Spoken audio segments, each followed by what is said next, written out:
right. Hello, everyone, to another episode of the Primal Shift podcast. Now, in this or the next couple of episodes, really, I'm going to talk about the 8 primal shifts or core principles that I think make up the foundation of a healthy lifestyle. The previous episodes of this podcast were more like, setting the foundation and explaining what the podcast is all about. But now we're going to dive right in. And in this episode in particular, we're going to talk about the very foundation of a healthy life, and that is sleep. Sleep is incredibly important, obviously, as you might know. And I used to say that if you don't sleep well, nothing else matters. That might not be entirely true because other things certainly matter, but I firmly believe that without quality sleep, consistent sleep, it's impossible to obtain optimal health. So in this podcast, in this episode in particular, we're going to talk about how does healthy sleep look like, what happens in your body when you sleep, what are the side effects of poor sleep, many of which you probably already know, but there are some that might surprise you. I'm going to share tips with you that you can implement to improve your sleep, tips you can implement today. I'm going to share with you some tools and supplements that I've found to be useful to help me improve my sleep, optimize my sleep, and to get into a consistent sleep routine. And then we're going to dispel some of the sleep myths that are sticking around and that people think that are true, but that aren't really helping with obtaining optimal sleep at all. Now, before we dive in, make sure you subscribe, you follow, you share, because that really helps get the word out and help other people find this podcast. And ultimately, with that, you help me make more episodes and share more tips and tricks on how to improve your health. So I much appreciate it. So let's talk about how healthy sleep looks like. Well, a healthy sleep follows a regular pattern. So you cycle through various stages of sleep throughout the night multiple times, including light sleep, deep sleep, REM sleep. There might be brief periods of awakening, but the more regular those cycles are, the more regular those patterns are, the better your sleep is and the more rested you wake up in the morning. You should also fall asleep relatively quickly, not too quick. So if your head hits the pillow and you're out, that's probably a sign that you're either sleep deprived or there's something going on. You should fall asleep within 5 to 15 minutes on average.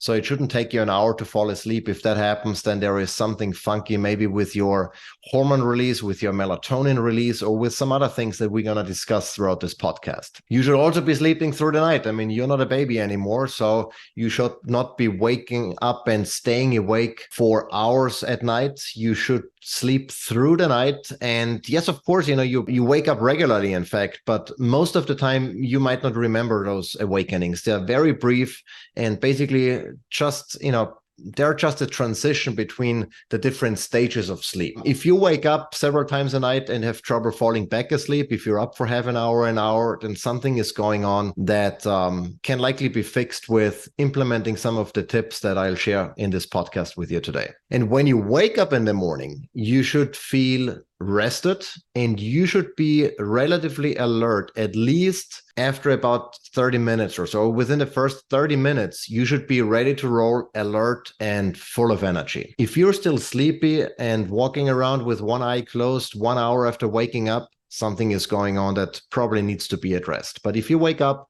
and within half an hour, you feel rested and alert and ready to roll, then that's another sign of having had a good night's rest.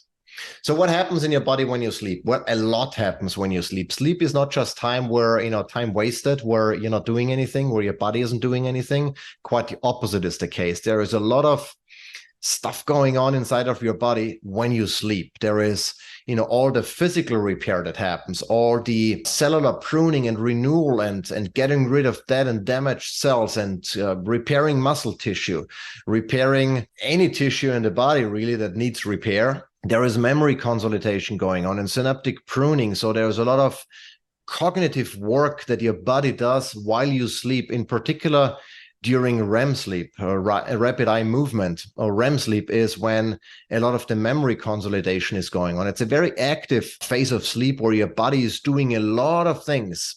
But funny enough, there are also things that your body isn't doing during REM sleep in particular. For example, your body is incapable of regulating its own temperature. So thermoregulation is basically disabled during REM sleep, which is maybe one of the reasons why you might, suddenly feel cold and you wake up in the second half of the night, because your body has been incapable for a while during REM sleep to regulate its own temperature. There is also a lot of hormones that are being released leading up to sleep, like melatonin, and then leading up to waking up, like cortisol, but also testosterone, growth hormones. All of those things are being released during certain stages of sleep. And that's why it's so important to protect those stages of sleep so that hormone release can occur, because those hormones ultimately support your health, your recovery, your growth, and many of the other things they're associated with. Your fertility, if we talk about, sex hormones, etc. Side effects of poor sleep. I mean, many of those, there are some side effects that are fairly immediate. Like if you had a bad night, you wake up, you're mentally maybe not where you should be. You're maybe physically not very capable. Your performance in the gym might suffer a little bit.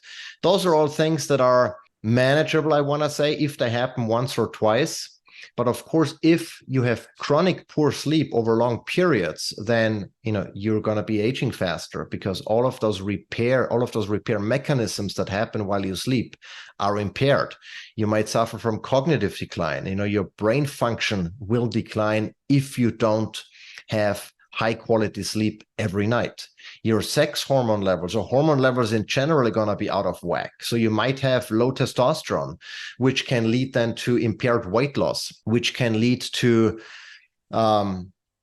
just lower strength especially if you're a man, which can lead to, bone density issues, which can lead to a lot of things that have to do with optimal sex hormone levels, reproductive issues, etc., etc. Speaking of hormones, there are also certain hormones that are well regulated during sleep, or that can be negatively impacted if you don't sleep well, such as your hunger hormones, ghrelin and leptin, those hormones that either tell you when you're full or that make you hungry. And so if those levels are out of whack, then during the day, if you're sleep deprived, you are more likely or more prone to overeat, and overeat in particular the wrong types of food, the high energy type of foods, something that's maybe processed carbs, because they provide quick energy, which is one way of the body trying to mitigate its lack of energy due to poor sleep. And so that makes it very difficult to lose weight. A lot of people who are struggling with losing weight have incredibly poor sleep, and that's one of the reasons why they're unable to lose weight or maintain healthy weight. If you're very likely to gain weight back quickly, it could be your diet, which is an obvious factor, but also poor sleep is the second most common factor that I've seen in relation to weight management and body fat and body composition in general. Poor sleep also reduces your stress resilience, so you're more likely to get stressed out, anxious. And with chronic stress and your inability to deal with that chronic stress comes a reduced immune function. So you're more likely to get sick. So there are a lot of things that can happen to you, a lot of side effects that you might have to deal with if you sleep poorly. And so by not protecting your sleep, by not sleeping optimally, by not getting high quality sleep every night, you're weakening the foundation of your health. And you know that. That's not new. So let's talk about some of the things that you can do to improve your sleep. And one of the overarching principles of good sleep is protecting your sleep. And by protecting your sleep means doing everything you can to maintain a consistent sleep and wake time. That consistency has been the number one factor in my life that I've noticed that has helped me dramatically to improve my sleep and to wake up rested and energetic most days. Doesn't happen all the time because life comes in the way. I'm not perfect. I'm doing stupid stuff all the time that then, impacts me negatively in one way or the other. But maintaining a consistent sleep and wake time is one of the most powerful tools you have in your arsenal to improve the quality of your sleep. And the reason behind that is because your circadian rhythm is the clock that's built into every cell of your body. So every cell in your body follows a predefined rhythm. And the better that circadian rhythm is working, the better you sleep. Because hormone release, melatonin in the evening, cortisol in the morning, and many, many other things all go based on that circadian rhythm or happen based on that circadian rhythm. And the better you maintain a consistent sleep and wake time, the more in line everything works with that circadian rhythm and the better you sleep. I used to be, and I'm still am, that guy that, when there is when I still had my day job and, after a conference or trade show, everyone would go out for dinner and then, have drinks and go to the club or whatever. I was the one going to bed because I wanted to maintain a relatively consistent bed and wake time to perform optimally the next day and the next day and the next day, and to stay as healthy as I possibly could. So be that guy, and know that you're not the only person doing that. There are many, many other people out there who go to bed roughly at the same time and wake up at the same time. And by that, I mean within an hour, ideally within half an hour, but try to go to bed roughly within an hour at the same time every day and wake up roughly at the same time every day. It does wonders to your sleep. And it's one of the easiest things you can implement that doesn't cost you any money. The next one is to expose yourself to natural sunlight early in the morning and throughout the day. And the importance of that is that the sunlight, when it hits your retina, it directly influences your circadian rhythm. It supports your circadian rhythm, and it supports the release of those hormones that follow that circadian rhythm. And so what I do when I walk the dog in the morning and the sun is just above the horizon, I stare directly into the sun for about 5 minutes. Of course, you don't want to do that if it feels uncomfortable, if it hurts, don't do it. Look right next to the sun, like as an offset. But if it feels comfortable, and usually early morning sun does, look directly into the sun for about 5 minutes, and that does wonders to how quickly you will fall asleep in the evening and how good your sleep will be that following night. And then during the day, I try to expose myself again to natural sunlight. I take my shirt off, go in the backyard, and I try to, get not only the sunlight into my eyes, which is the most important aspect, but also onto my skin. And by doing so, I sleep much better. I've proven it over and over again. My wife has as well. If we expose ourselves to sunlight, we sleep better, period. If we don't do it, we sleep not quite as good. And it's repeatable every single time. Speaking of light, in the evening, and in particular after sunset, try to reduce your exposure to artificial chunk light. Back in the days, humans, when there was no sun and before the discovery of how to use fire and how to start a fire, there was no light going on after sunset, obviously. But even, the light from fire, burning wood or whatever, the frequencies you get from there don't contain a lot of blue and green light frequencies that disrupt your sleep. They're actually conducive to good sleep. So try to expose yourself to those reds, deep reds and orange colors, and not so much to the greens and to the blues, by either getting bulbs that have a warmer light, by turning off your phone or changing the screen color to red, by doing the same on your computer, by just trying to reduce your exposure to artificial light. If you do that, then you're good to go, and you don't have to worry about wearing blue light blocking glasses or something like this. We'll talk about it in a little bit, but just reducing your exposure really, really helps. The next thing is also leading up to bedtime. Really try to protect the last few hours before going to bed. And by protecting, I mean, don't expose yourself to anything that might upset you or make you anxious or make you angry. So don't look at your social media feed. Don't watch the news in the evening. Don't start a discussion with your spouse. Don't do any of the things that might lead to anxiety or stress, because that usually means you're going to be thinking about it before going to bed, and that disrupts your sleep onset. At least it does for me, and it does for everyone I've talked to. So stay away from anything that might upset you. And the easiest way to do that is to put down your phone, get off your phone, get off social media, most importantly, and enjoy family time, read a book, journal, do whatever it takes, take a walk, but don't do something that will cause or lead to racing thoughts before going to bed. Keep your bedroom cold and dark, and hopefully free of electronics. That's a no-brainer. You probably know that already. If you want to fall asleep quickly and if you want to sleep well, darkness is your friend. The core temperature of your body needs to go down by about 2 degrees Fahrenheit before you can sleep. So anything you can do to support that reduction in core temperature is beneficial. And two of the things you can actually do that might sound counterintuitive is to take a hot shower or a hot bath or jump into the sauna before going to bed, because exposing yourself to those high temperatures dilates your blood vessels, and that in turn helps your body dissipate heat quicker and reduce its core temperature quicker than if you don't do those. So it sounds counterintuitive, but it actually works. Take a hot shower, jump into the sauna, take a hot bath before going to bed, and you'll fall asleep quicker. Avoid large meals. And that's something that I sometimes violate myself.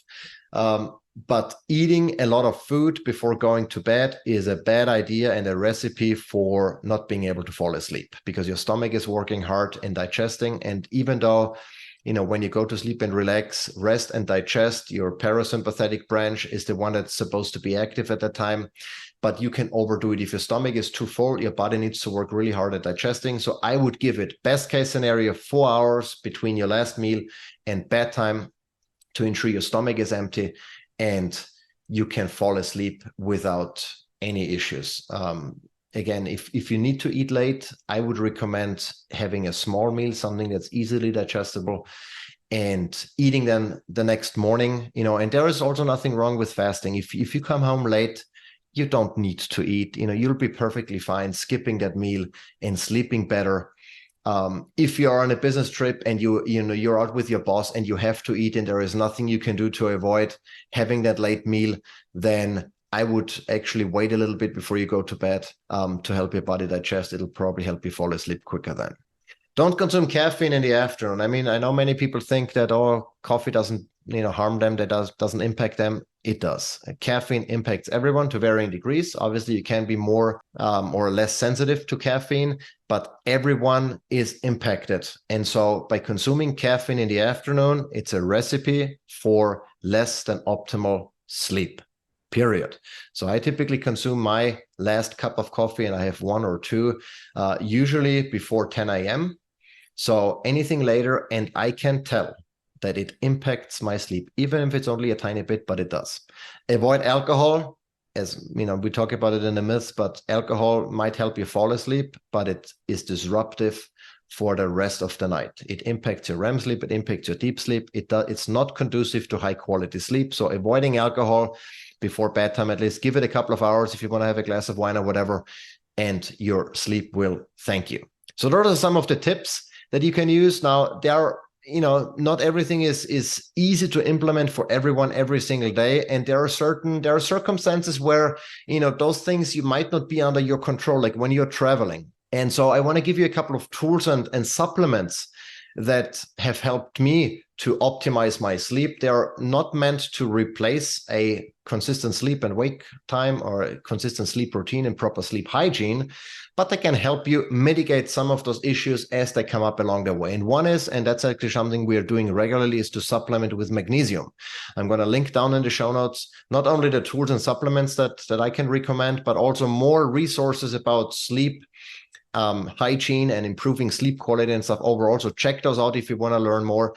But magnesium is one of the things. It's a de-stressor. It helps you reduce your body, deal with stress better, and that helps with sleep. We take magnesium pretty much every night before going to bed, and we've seen it dramatically improves how well we sleep. A bed cooling system. That's probably the number one thing that I would recommend for everyone, because temperature control or temperature is such an important factor in the quality of our sleep, that having a bed cooling system that maintains the appropriate temperature based on the stage of sleep we're in is incredibly powerful. And so there are a couple of different bed cooling systems on the market. I have a detailed blog post comparing all of them. My favorite, there are 2 ones that I kind of recommend. One is the one that we are using right now is the Doc Pro by Sleep Me, formerly known as Chili Sleep. Unfortunately, the company seems to be out of business or about to be out of business, so can't really recommend buying it. And you can't buy it right now anyway, because everything has been out of stock for months. 8 Sleep is another one that we really like. Great technology and everything. We also have that at home, and that has made a significant impact on the quality of our sleep. In terms of stress management and calming down, tactile stimulation, Apollo Neuroscience is one of those devices that we use a lot to help us cope with stress and to make us more resilient to stress. And that has also helped me a lot to improve the quality of my sleep and help me fall asleep when I have racing thoughts, or I think about, okay, what is, the script about my next podcast episode or whatever. So Apollo is a great tool. Sauna or hot shower before going to bed. I mentioned it before. Blue light blocking glasses. If you have issues mitigating your exposure to blue lights in the evening. So wear glasses, very effective. I have a review of the ones that I use down. I'm going to link it down below. Turn your iPhone into screen to red. And by that, I don't mean the night shift that Apple has, because that's pretty much useless, but you can really turn the screen to red. It's in the, I'm going to link down below a blog post where I describe the steps to take, where you can just, side click click on that side button 3 times and your screen turns red. That takes out all of the blue and green frequencies and from that light spectrum, and that can also help you fall asleep. There are certain light bulbs that mimic like the light, sunset light kind of, that have fewer blue and green frequencies. Those you can use in your bedroom maybe. Journal, or just brain dump. That's one of the most effective tools, that before going to bed and I have stuff on my mind, I write it down. Whatever is on paper, I know that I don't have to think about. And so I kind of transfer it from my head onto paper and pick it up tomorrow, and it really helps me fall asleep quicker. You can have decaf tea. There are certain teas that are helpful, like maybe chamomile or essential oils. Just stay away from lavender, which is a popular like stress relief kind of essential oil, because it's estrogenic. We're going to talk about it in an upcoming episode, what that means and why that's bad. So lavender I'm not a fan of, but other essential oils that help you calm down and relax are useful. Melatonin I almost didn't want to mention, because it's been abused. Melatonin is a hormone, and in the body, whenever you introduce a hormone exogenously, meaning that an exogenous version of that hormone, you get it into your body from the outside, it usually suppresses your body's own production of that hormone. So if you supplement with melatonin every day, then your body stops producing melatonin. Not a good thing. But melatonin can be useful in small doses. I'm talking about maybe max 1 or 2 milligrams, usually even less, when you travel across time zones, when you need to adjust your circadian rhythm. Those are the times when I leverage melatonin to adjust my circadian rhythm and fall asleep at a certain time or get sleepy at a certain time, but it's not something you want to use chronically. Last, before we wrap it up, let's talk about some of the myths associated with sleeping. And one of the, I think, most prevalent ones is that, I don't need a lot of sleep. I'm fine with 5-6 hours of sleep or even less. It's bullshit. I hate to break it to you. You're not working optimally with less than 7 hours of sleep. Obviously you can compensate for some of that in the short term. Yes. When I came back from a trip or whatever, and I worked out, I performed very well in the gym. I can function very well on few hours of sleep temporarily, but I'm not functioning as I would with enough sleep. And so less than 7 hours for most everyone on this planet on a chronic basis is not going to work, is not going to lead to optimal health. No matter what you're trying to tell yourself, you cannot get by with 5 hours of sleep every day. You're going to suffer. You might not notice the way you're suffering. You might think you're doing well just because you don't know how it really feels to be completely rested. I thought for most of my life, for 2 decades or more, that I feel really good, I'm healthy, until I actually felt really good. And I'm like, holy moly, for 2 decades of my life, I felt less than good, and I thought it was good. So you need at least 7 hours of sleep, on a consistent basis. And sleep, that's the other thing, it doesn't go away. So even if you say, what, Monday through Friday, I'm going to get by with 5 hours, and then on the weekend I sleep 8, sleep that, accumulates. If you are 3 hours short every day times 5, that's 15 hours. You're not going to make that up on the weekend. That sleep debt does not go away just because you want it to. The second thing is, we talked about it briefly before, alcohol helps with sleep.